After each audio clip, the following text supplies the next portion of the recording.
Mark also gave a magnificent talk, and he said one of the things that stuck out in my recollection, he said, well, why should we pay for other kids' education? Well, Milton Friedman has a great reason why this should be. Namely, there are external economies, there are neighborhood effects, there are positive externalities. If your kids, if you are educated or you educate your kids, they'll be better voters, they'll be less likely to be criminals, and therefore I'll benefit. And therefore you can charge me to pay for your kids' education, which indicates just how much of a free market advocate Milton Friedman is. I've been criticizing Milton Friedman a lot, and one of the criticisms of my criticism of Milton Friedman is, well, he's changed his mind on that. He no longer advocates this or that or the third thing. So I think he's sort of the Romney of political economy. I mean, he keeps changing his mind, so you never know what he stood for or what. So it's hard to attack a moving target, because as soon as you attack him here, they say, well, he changed his mind on that. For example, the withholding tax, which made government more efficient, and he changed his mind on that, and he apologized for it in the book Two Lucky People with him and his wife, a more recent book. He specifically apologized for that, which is good. And I'm not saying that nobody ever changed their mind. Look, I've changed my mind. At one time I was a statist, and I got converted to libertarianism by Ayn Rand, and then to anarchism and Austrianism by Murray Rothbard. Murray Rothbard wasn't born an anarchist, he changed his mind. So we sort of grow in office, as they say. But Milton Friedman keeps zigzagging. I mean, he's really sort of a Romney-esque kind of character. You can't pin him down to anything. So in this talk, what I want to do is give libertarian criticisms of Milton Friedman, Ronald Coase, and James Buchanan. Why? Because these people are seen as free marketers. Milton Friedman is almost seen as the leader of the free market school. And the truth is very different. And I want to sort of point out the clay feet of some of these people. Milton Friedman believes that World War II got us out of the Great Depression, which is really a broken window fallacy that Hazlitt and Bastiat have pointed out, which is highly problematic. I mean, if World War II got us out of the Depression, maybe we should declare a war right now with somebody. I mean, it doesn't matter who, Syria, Libya, well, U.S. should declare a war against Australia. It'll help both of our economies. It's just a little crazy. The negative income tax is Milton Friedman extravaganza that he never apologized for. This means that a positive income tax means if you make more than a certain amount, you have to pay 20% or 50% of the difference. Negative income tax is if you make less than a certain amount of money, you pay a negative tax, namely the government gives you money, which is roughly the welfare system, but it's worse than the welfare system because it sort of embodies welfare rights. You have a right to this, which is a very far leftist kind of view. I mean, it's one thing to say that we should give the poor money from the government, but to say that it's a right, you're now getting into Hillary Clinton territory, which is a very bad territory for the leader of the free enterprise school to be in.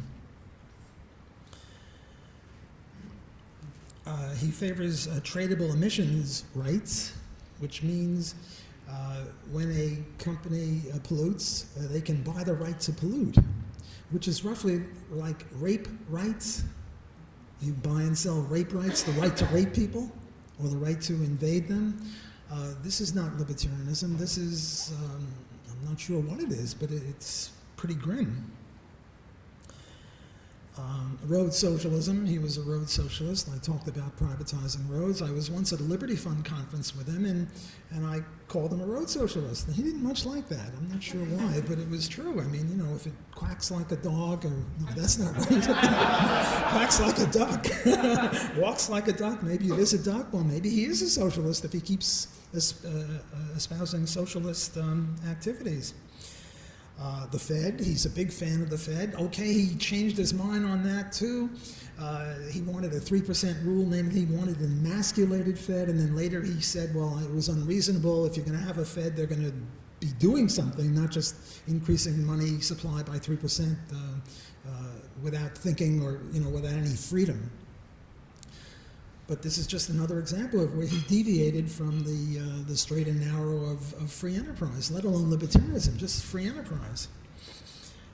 Flexible exchange rates between fiat currencies instead of the gold standard. He was a member of the Mont Pelerin Society. I'm a member also. I used to go to some of their conferences. But they never invited Murray Rothbard to speak, so I sort of am not a real big fan of the Mont Pelerin Society. Well, there, Friedman and the other Chicagoites ruled rampant and, were chastising us gold bugs, which is a hate speech. We should probably sue them for that. It's hateful, I felt so bad. Eminent domain, he's a big fan of eminent domain, seizing property. I don't know what his view of the Kelo case. There was a woman, Suzanne Kelo in Connecticut, and they decided that they have to seize her house because they wanted to put in some sort of shopping center, which means that any time the Ritz Hotel wants to seize a Motel 8 on the grounds that they would pay more tax because it's an upscale thing, they can grab it, which means, well, what about private property rights? Anyone can grab anything else of anyone else on the grounds that they can pay more, and now you have Milton Friedman supporting it. He's a big fan of democracy. Hans Hoppe wrote a magnificent book, Democracy, the God That Failed, I think is the title of it.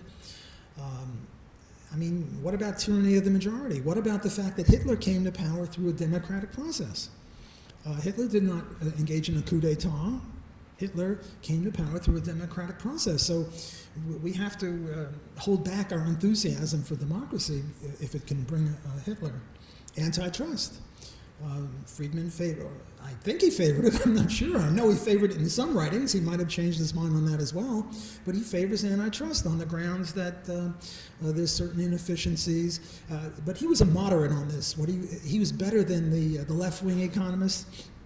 The left-wing economists just favored antitrust on the grounds that there'd be certain efficiency gains from breaking up companies or nationalizing them or whatever. And Friedman, bless his libertarian heart, said, but there are costs of antitrust, which is true. You have to have an antitrust bureaucracy.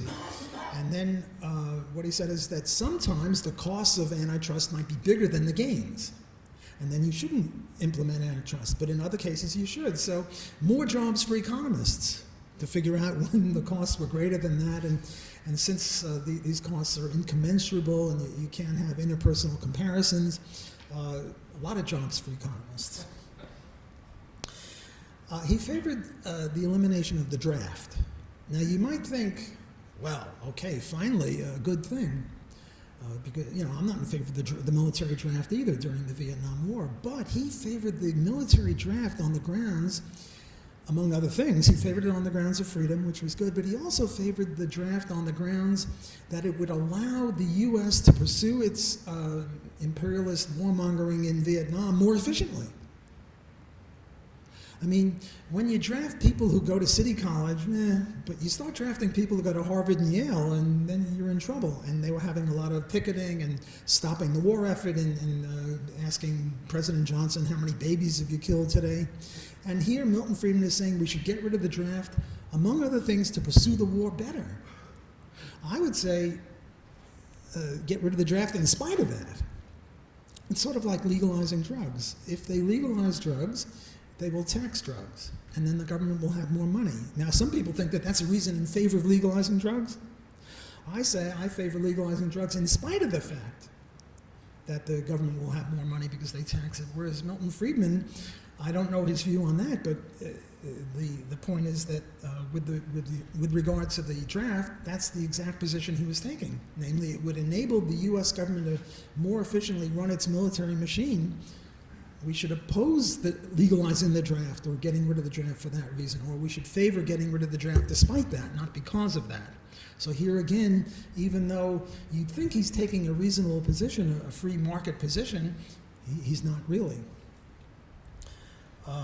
We're all Keynesians now. I did go over that in my debate with Professor Kirshner, so I won't mention it now. School vouchers, there he never changed his mind on anything.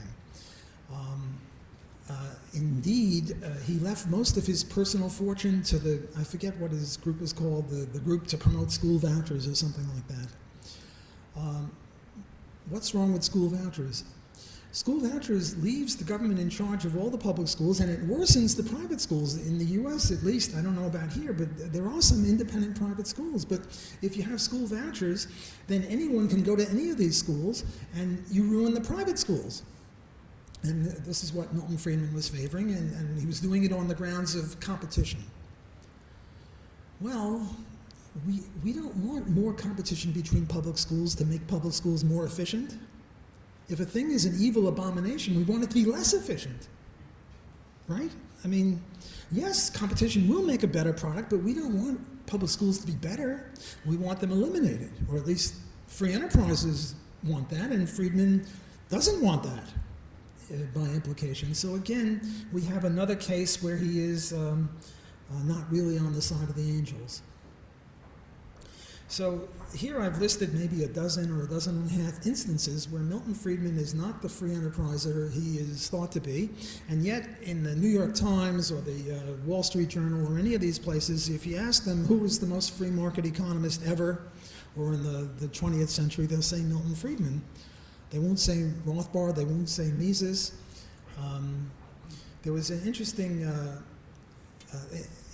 episode in the first meeting of the Mont Pelerin Society in 1947, I think it was, and they were discussing should we have progressive income taxes, should we have the negative income tax, and there were a whole bunch of people that are supposedly free enterprises like Hayek and John Jewkes, Jewkes, a British economist. There was Stigler from the Chicago, there was Milton Friedman, and Mises was in there, and he walked out in a huff and he says, "You're all a bunch of socialists." He was right. They're all a bunch of socialists. Discussing these things as opposed to attacking these things is socialism of some sort. And this is why the Cato Institute never really promoted Mises, because Milton Friedman hated him, because Milton Friedman called him a socialist. I guess he didn't think much of me either. I also called him a socialist, the road socialist, in a different context. So we get some of the, sort of the background of some of the political machinations going on in the U.S. Okay, that's it for Milton Friedman. I have two other people that I want to criticize, all of whom are, the other two are also very free market oriented. I just have to tell you one other story. Hayek wrote this book, Road to Serfdom. I wrote a blistering attack on Road to Serfdom after apologizing for doing it because he was so nice to me. And then Milton Friedman and I got in it with each other. And we started writing articles back and forth. There's a whole series of them. If you're interested in this, email me and I'll send you the debate that I've had with Milton Friedman. And I was such a wuss. I was such a, I don't know, oh, thank you, great Milton Friedman, for condescending to argue with little old me, and then I'd sort of smash him, but I had to do it nicely because I figured otherwise he'd stop. This way he kept going, and I wanted to get more articles, impacting him, because it's a virtuous thing to attack Milton Friedman. And what he was saying is that I was wrong in attacking Hayek. Hayek is just having a transition period. But if you read what I wrote about Hayek's Road to Serfdom, it wasn't just a transition period. He was making all sorts of compromises with the socialists. He had some good chapters in Road to Serfdom too, but he also was giving away the store. And if we want to let the truth reign free, we have to call them the way they are, let the chips fall where they may. Okay, the other two people are Ronald Coase and James Buchanan. Ronald Coase, his article on transactions cost, I forget the name of the article, is the most widely cited article in all of economic literature. And the way you get brownie points in academia is not so much, although it is, how many publications do you have and in what prestige of the journals are they in, but also in citations. This is the way that you determine who's the king of the hill. And this article is the most cited article of all articles. And what Coase says in this article, I think the Economics of Social Cost or something like that, I forget the exact title, he says there are two states of the world. There's a zero transaction state of the world, and there's a high transaction state of the world. And in the zero transaction state of the world, it doesn't matter who the court awards a disputed article because the guy who values it more will get it anyway. So suppose Gerardo and I are having a dispute as to who owns this wristwatch. He says he owns it, I say I own it. And let's say that Gerardo values it at $100 and I only value it at $10. And there are 0 transactions costs. So if the court awards it to Gerardo, I won't be able to bribe him out of it because I only value it at $10. He values it at $100, so I'm not going to be able to bribe him out of it. He'll keep it. On the other hand, if the court awards it to me, he will be able to bribe me out of it at some price between $10 and $100, say $50. He'll offer me $50 for it, and I'll agree because I'll make a profit of $40 because I only value it at $10, and he'll make a profit of $50 because he values it at $100 and he only has to pay me $50. So no matter what the court says, he'll get it. I had some problem with that because it assumed that the briber had enough money with which to make the bribe. And I got into a big dispute with a guy named Harold Demsetz, who's another Chicagoan economist, over this issue. We have 5 or 6 back and forth articles. Okay, so that's a minor point. Then what Coase says is, well, what about in the real world where transactions costs are high? Let's say you want to have a dispute over whether the polluters should be able to pollute the pollutees. And now there are 10,000 polluters and 1 million pollutees, and you're not going to be able to make any agreements. So now, whichever way the court decides, that's the way resources will be used, right? And now it's very important for the court to decide who gets it. And what's Coase's advice to the judges? Give it to the guy who values it more. Give it to the guy who would have got it in the 0 transactions cost world. So Gerardo would have got the watch in the 0 transactions cost world, so in the real world, the court is going to award it to him. Notice that this is very anti-libertarian because from a libertarian point of view, if Gerardo and I are having a dispute as to who owns this watch, we don't look in the future, we look in the past. Namely, we look for evidence, and we see my father with this wristwatch with a picture, and that's evidence that it's my watch, or maybe his father. Namely, we look to the past. But the way Coase sees it, we ask not anything about the past, but who will be able to use the watch more efficiently, who values it more. And let's suppose I'm a bum and I just use the watch to find out my appointments to get drunk. And Gerardo is a scholar and a gentleman, and he'll use the watch to, make a new invention. They'll give it to him, even though it came from my father. Suppose we're having a dispute as to Sanjay's wallet. I think I own Sanjay's wallet. He thinks he owns it. It's got a picture of his wife and his kids and his business card, but I think I own it. How will the court rule if it listens to Coase? Well, it won't look in the past. It'll look in the future. And if now I'm the gentleman and the scholar and he's just a bum, they'll give me his wallet. I mean, this is the abnegation of property rights. At least the goddamn commies had a theory of property rights. Namely, the bourgeois should not have it and the proletariat should. Okay, it's not a good theory, but it's a theory.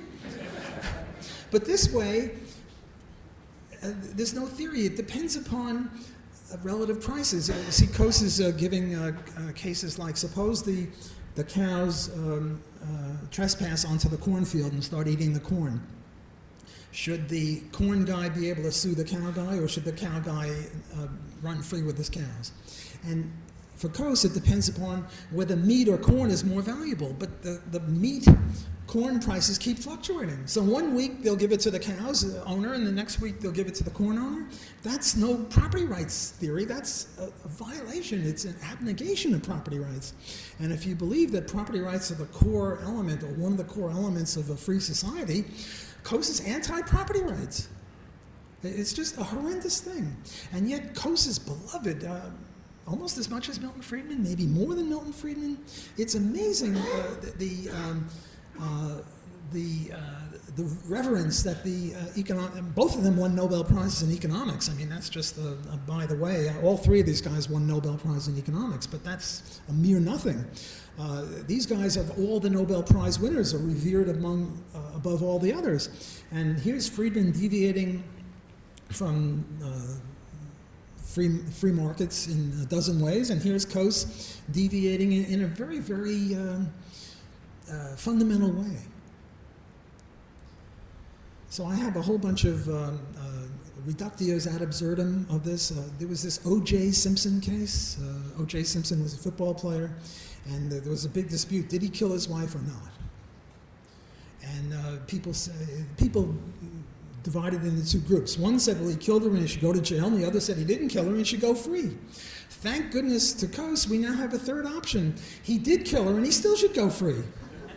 Because in the zero transactions cost world, he would have bought her out, and therefore he has a right to kill her.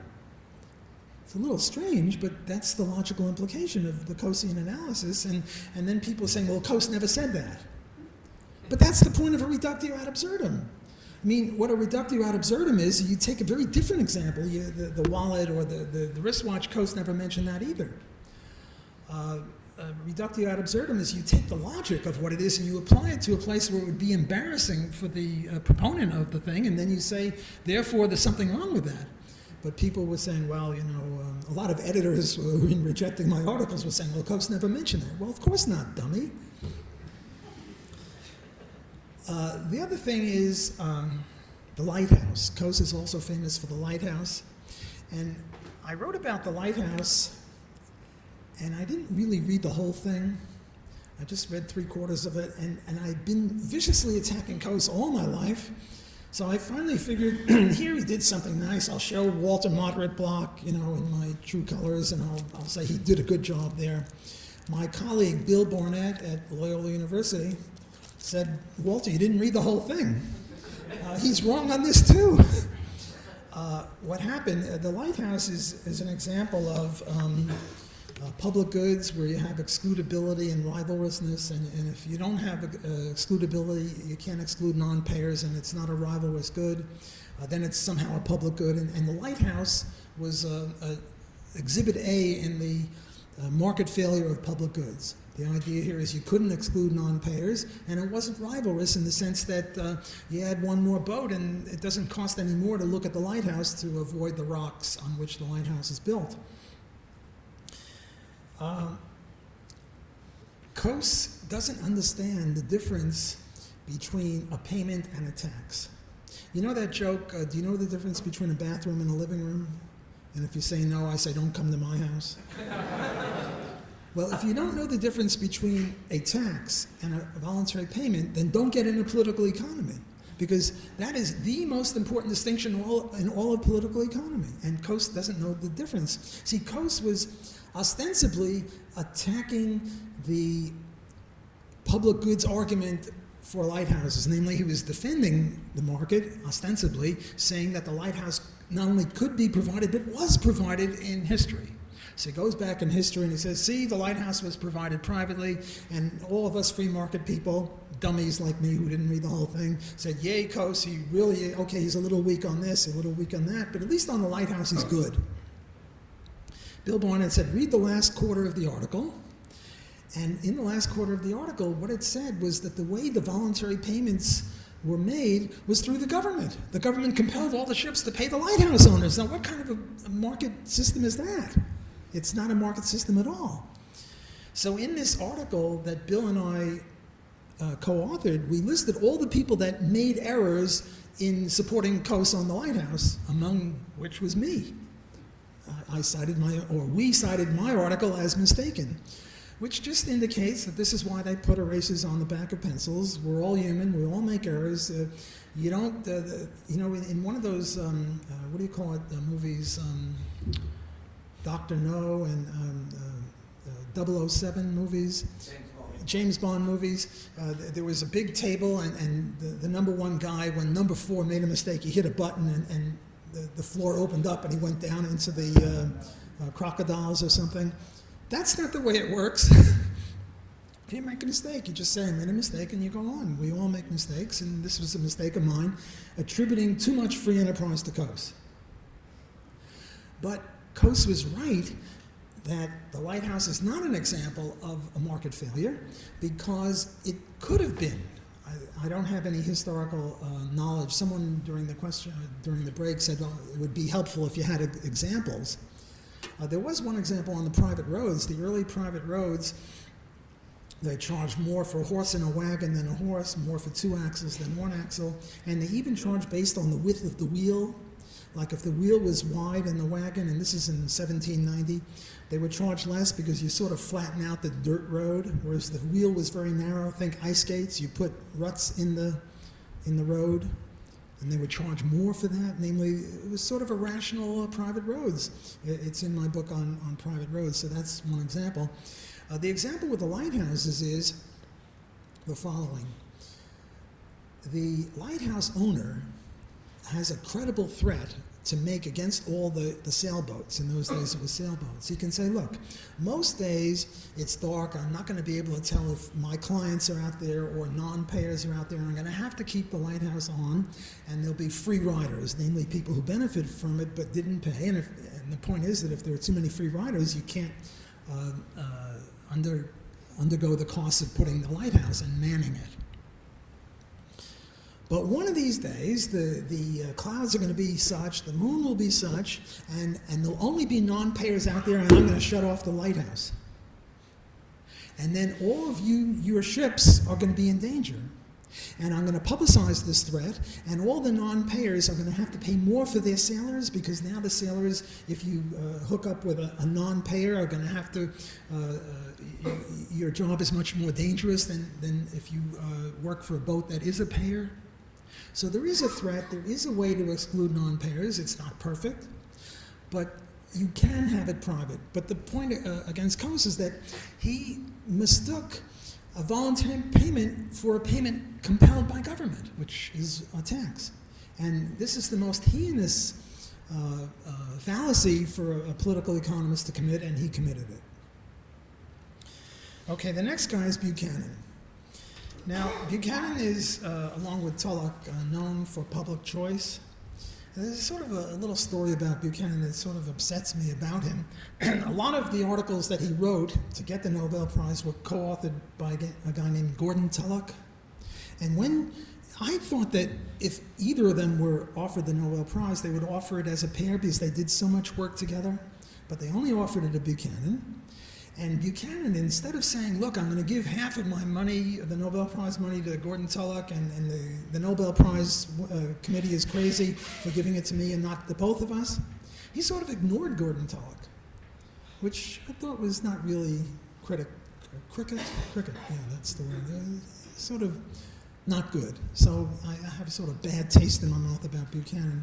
Another bad taste that I have about Buchanan is once I hosted him to come to Loyola University and speak. And I knew that I had disagreements with him, and I made a solemn vow to myself that I wouldn't attack him. Because I'm the host, you invite somebody, you don't want to stab him in the back. But during one of his lectures, he said, oh, by the way, Austrianism is a cult. And I sort of lost my cool, and I gave him a 5-minute or a 10-minute rejoinder, and then he said nothing. I was ready to, get it on with him, but he just said nothing. Why did the mainstream people think of Austrianism as a cult? Because we believe in apodictic laws. We don't believe, this is methodological dualism, we don't believe that economics is a branch of empirical science like physics or chemistry or biology. We believe it's more a branch of logic. For example, if I trade you this wristwatch for your tie, it must be that I value your tie that I'm going to receive more than the wristwatch I'm going to give, and it must be that you evaluate the objects in the opposite direction, namely, you evaluate the wristwatch I'm going to give you more than the tie you're going to give me. Now, it might not be that you value the wristwatch. You might think that if you make the trade, I'll be your best friend forever or something. I don't know your motivations. All I know is if you're willing to make the trade, it must be that there's something about my watch that you like more than your tie, and vice versa. And this is an economic law, in the sense that if you understand the English language, you know that this is absolutely true and can't be denied. And you can't test it. You can illustrate it, but you can't test it. And then there's a whole bunch of other apodictic things like the Austrian business cycle theory, minimum wage law, rent control, whole bunches of things. But the point is that we Austrians don't believe you can test these theories because we believe they're absolutely true. What is Milton Friedman's view and Gary Becker's view? This is a cult. Why? Because according to Milton Friedman, if two mainstream economists disagree, they can test the empirical work, they can run econometric regressions. If two Austrians disagree with each other, we can only fight. Can you imagine Mises and Rothbard getting it on and punching each other out? I mean, it's just silly. It's no more rational than to say if two logicians disagree, then they have to fight. No, if two logicians disagree, they go back to the premises, check your premises, as Ayn Rand would say. Namely, we see economics as a branch of logic, not as an empirical science. We see it as a philosophical science, and they say, well, therefore it's a religion or a cult, and they don't mean religion in a positive way. So Buchanan says we're a cult, as if, the weather is nice or it's raining, as if no one could ever disagree. Someone asked during the break, well, what's the relationship between the mainstream and Austrians, and they just don't condescend to debate with us. Which is why it was wonderful that Friedman was debating with me, or these other people were. Lots of fun. Okay, so Buchanan, that's sort of a background on Buchanan. Buchanan did some good work. Public choice was good. It had some positive contributions. Before public choice got started, the view within the profession was, we want perfection, there are market imperfections, therefore government has to regulate, which is a little crazy. What Buchanan did and Tulloch did, they said, we want perfection, government is imperfect, therefore we have to have free enterprise, which made as much sense as the other, but it sort of slanted things our way. So this was a good thing that they did. Buchanan and Tulloch and the public choice people say that people don't grow angels' wings when they leave the private sector and become in the public sector.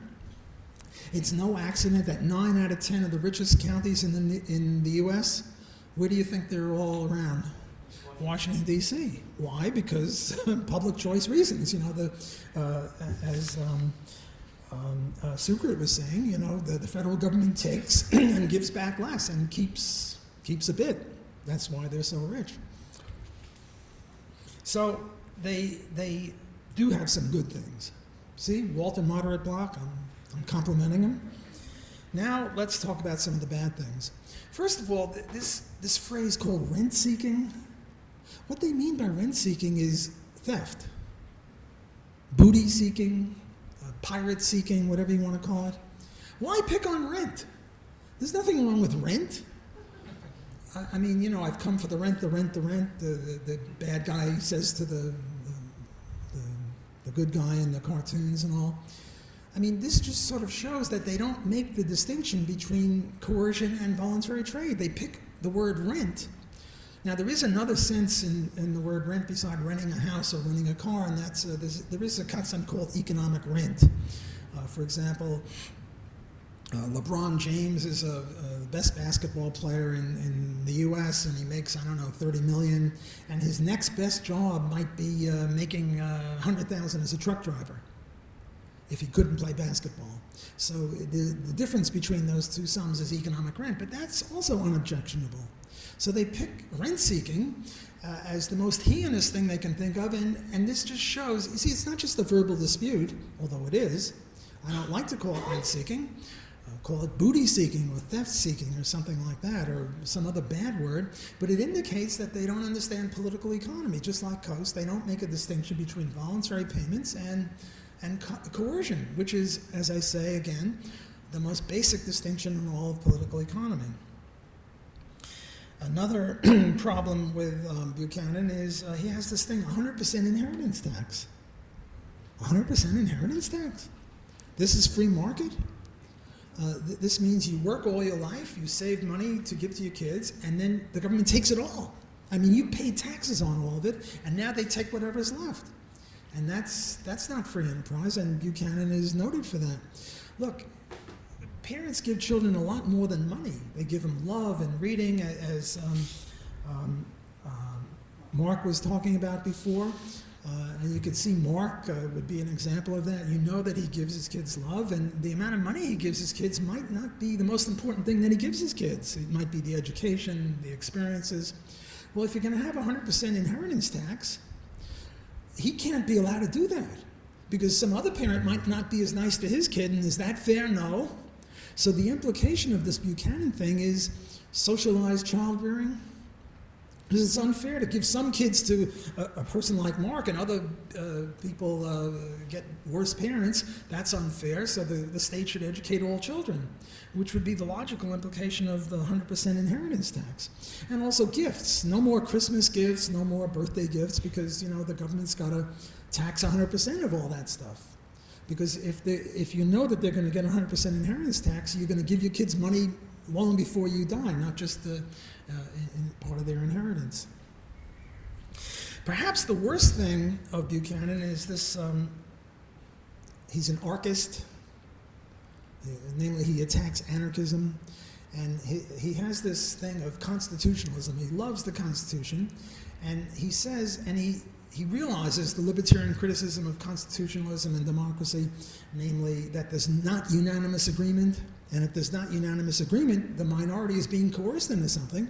So he has this thing called hypothetical unanimity. Hypothetical unanimity? I mean, either there's unanimity or there's not unanimity. And the anarchist case against the government is that there's not unanimous agreement in any constitution, and therefore if you impose it upon people who don't agree, and if the Constitution consists of anything more than a non-aggression principle, you're imposing something on people against their will, which is a violation of their rights. So his whole public choice school is dedicated to this virtual or hypothetical unanimity, and he attacks anarchists. Anarchy for him means chaos, as if government isn't chaotic. So here are three economists, and the reason I am hostile toward them, notice I'm not attacking Krugman or Samuelson. It's sort of like shooting fish in a barrel to attack the left-wing people.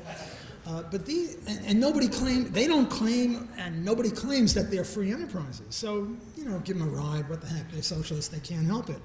But these people are at the apex of the free enterprise school, so to speak, and that gets in my craw. So that's why I spend a lot of time criticizing these types of people and not the people on the left.